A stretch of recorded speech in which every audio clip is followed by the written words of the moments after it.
You'll have to pardon the road noise because we're right next to a, not necessarily busy road, although it is busier at times.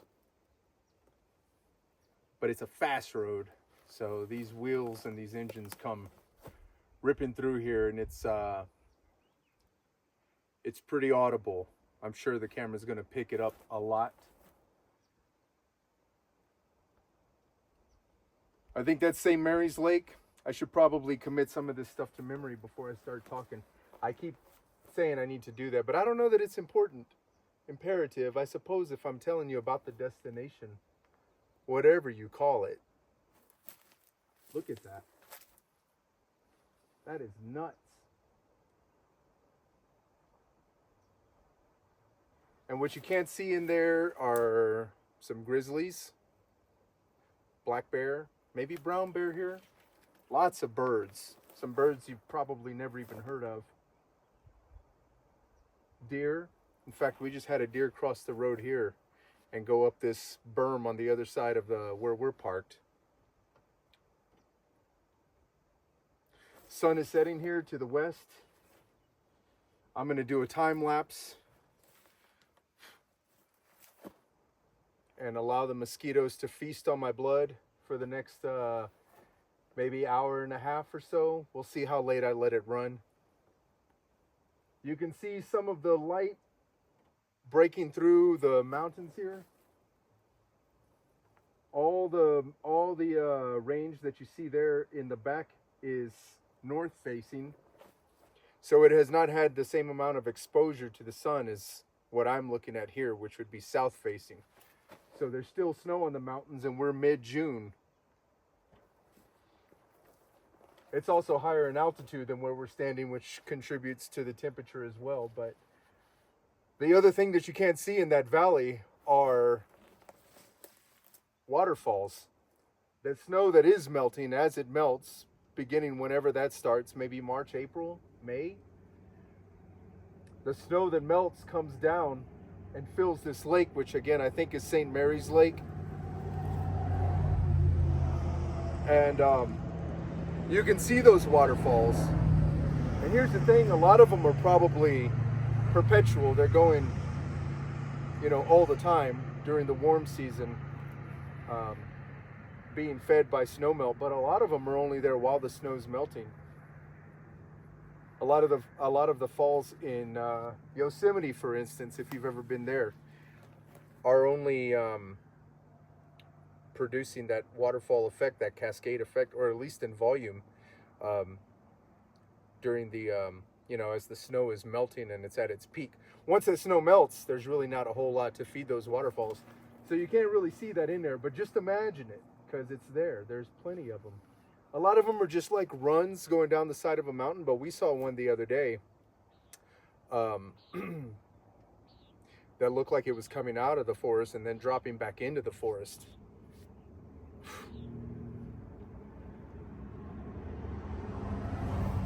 And this is St. Mary's, the town right here. So I believe this is St. Mary's Lake. So I'm going to say that confidently. But whatever it's called, it's hard for me to process. I don't know that it's real. Obviously it's real. That it's been there the whole time. I've seen pictures of this place before. That it's taken me this long to get here. Any number of those things, or some combination thereof. And it's not like I had to leave to another country. I mean, we're probably 30, 40 miles from the Canadian border, but this is all right here where I was born and raised and have spent almost all of my life.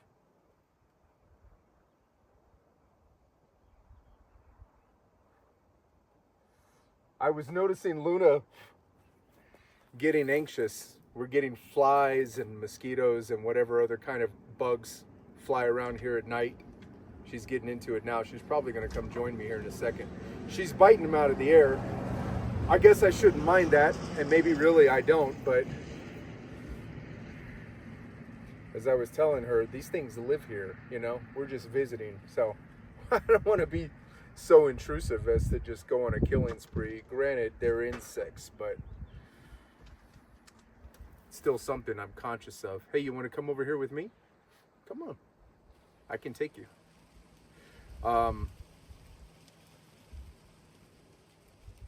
But I was noticing you're getting anxious. We haven't spent a lot of time outdoors today. We haven't spent a lot of time. I did some errands. We woke up in Medicine, or in that neighborhood, that vicinity. We drove to East Glacier to check that out.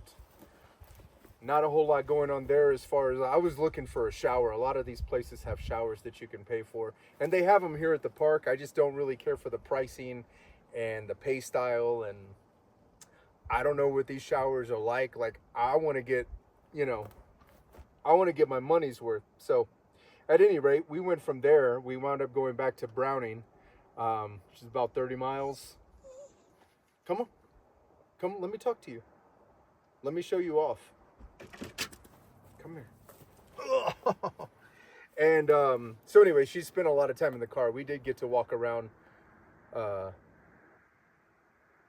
the East Glacier, which is technically on, I think it's Blackfoot Reservation. So we did walk around there for a while, and we did get some exercise.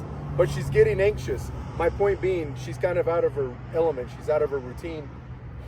Or to put it in other words, there's something that she needs to be doing that she's not doing, which reminded me now, presently, of myself, because I'm kind of tidying things up, which they need to be tidy anyway for just my mental well-being. But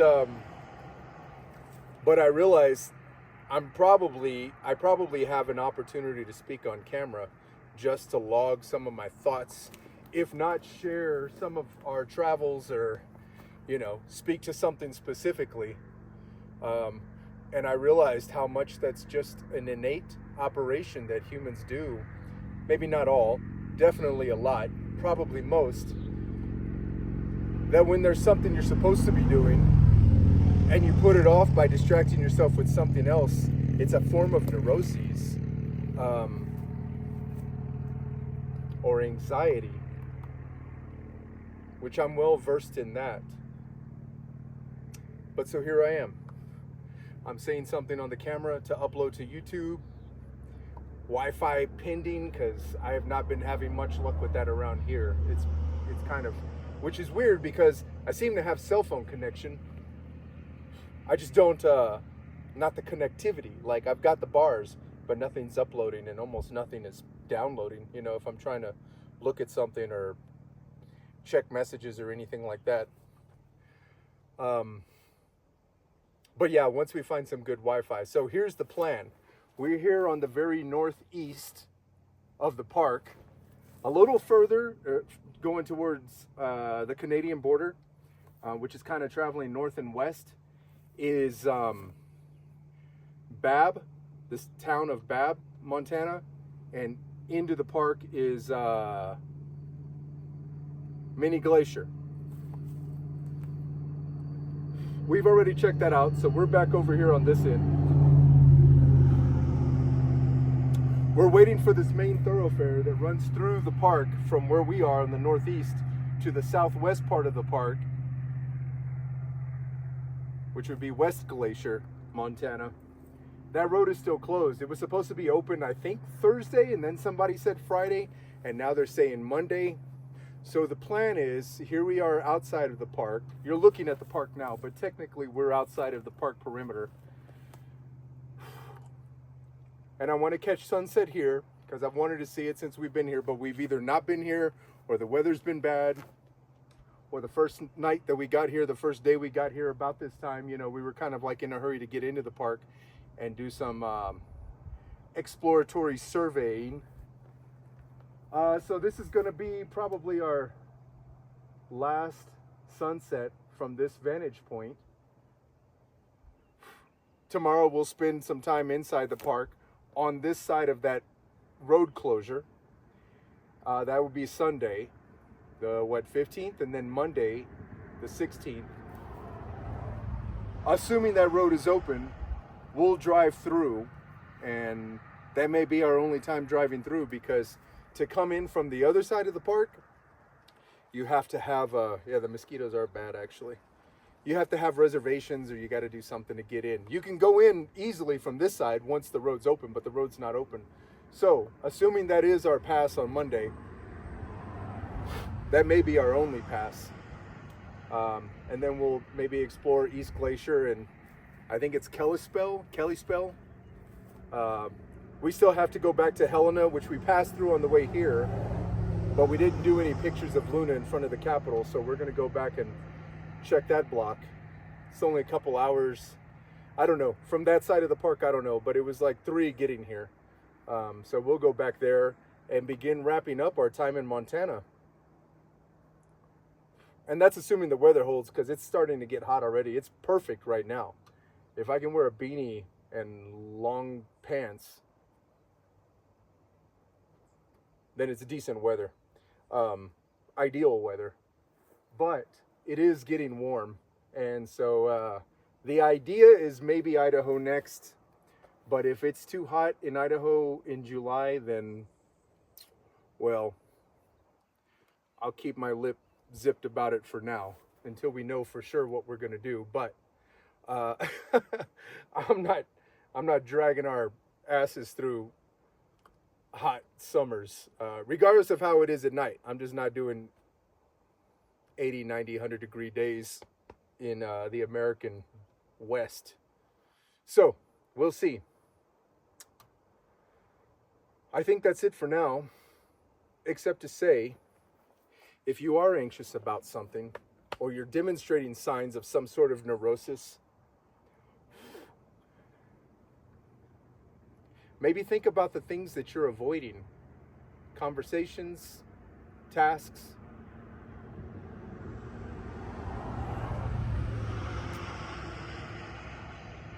processes that you need to go through. You didn't think I knew how to say process in plural, did you? Grieving, or, like thinking about things or coming to terms with some reality that you've been ignoring or numbing yourself to. Something to keep in mind.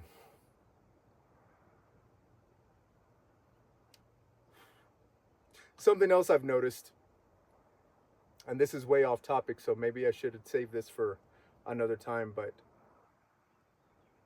this thing that we're doing right now, I say we, Luna and myself, it's like, it's really simple. And we're not missing anything. Not even conveniences, really, but there are some conveniences that obviously you notice. We're not like, I'm not showering every single day. That's part of the reason I don't like being in places that are too hot, because I'll have to.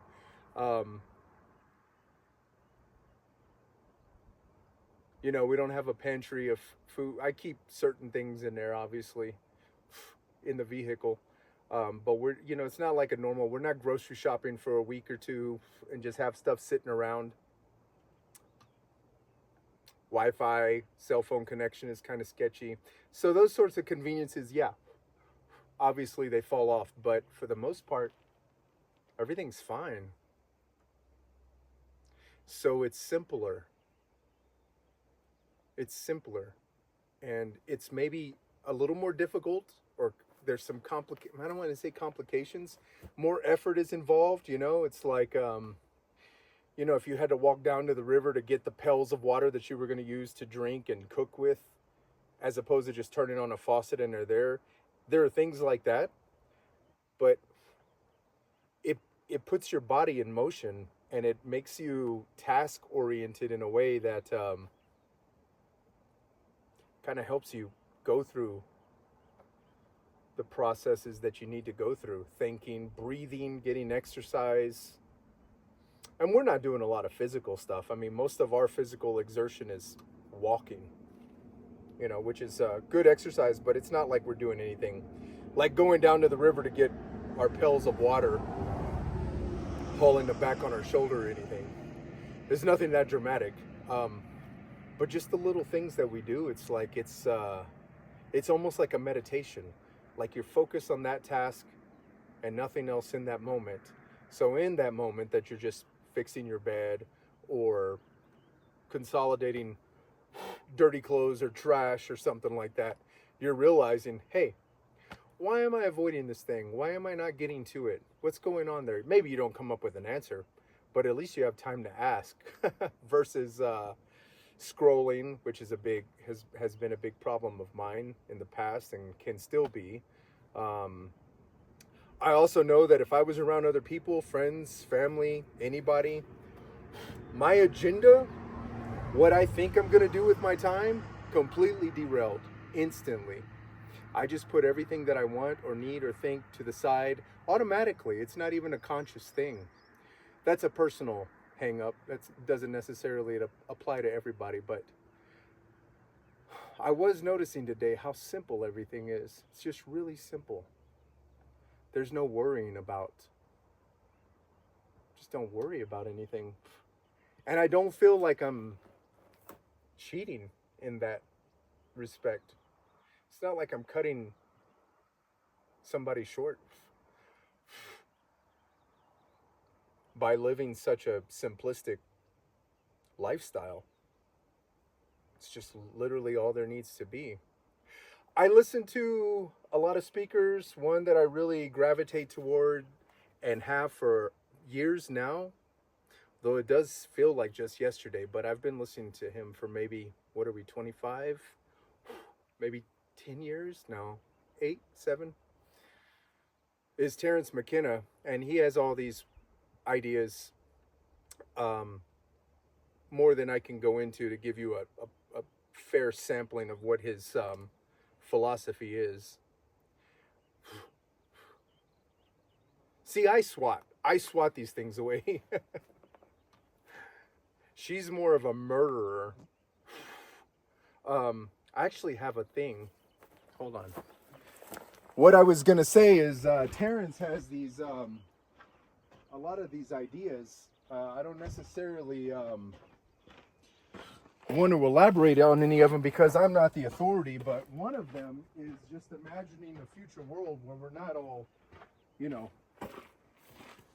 consumers, and where, regardless of where you fall on the political or philosophical spectrum of things, you can't argue with the fact that, like, let's just leave it at cases of water. How many cases of water do you buy? Think of how many plastic bottles that is.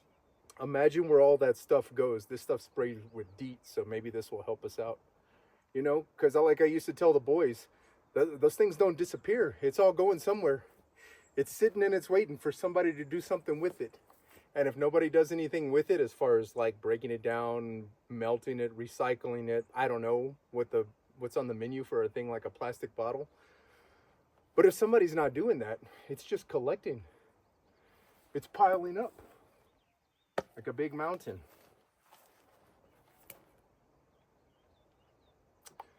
So I like to imagine, this is kind of borrowing from a lot of what Terrence McKenna has said, although you've probably had some ideas of your own. I certainly have.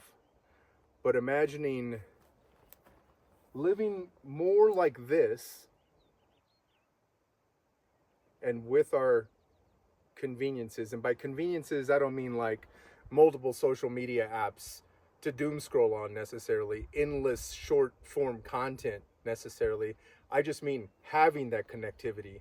You want to write to somebody back home in Houston, you don't have to involve a pen, how is that made, and paper, how is that refined, and a postal service. Think of all the resources and everything that goes into taking a piece of parcel of any sort from point A to point B. Granted, there's a truck full of 1,000 pieces of mail, but still, that's a lot to just say, hey, we're at Glacier National Park in Montana. Wish you were here. Which coincidentally I do that, but I do that for my nieces and nephews because that's could very well be the only form of personal mail that they get. I could honestly envision a world where mail like that just doesn't exist. Anyway, this will turn into a rambling diatribe quickly. And I just feel like a like a single parent holding their child in a laundromat talking somebody else's ear off. I know what that is because I've been in plenty of laundromats. And by single, I mean alone, sitting there holding their baby who's doing God knows what. So, from St. Mary's, or St. Mary, Glacier National Park,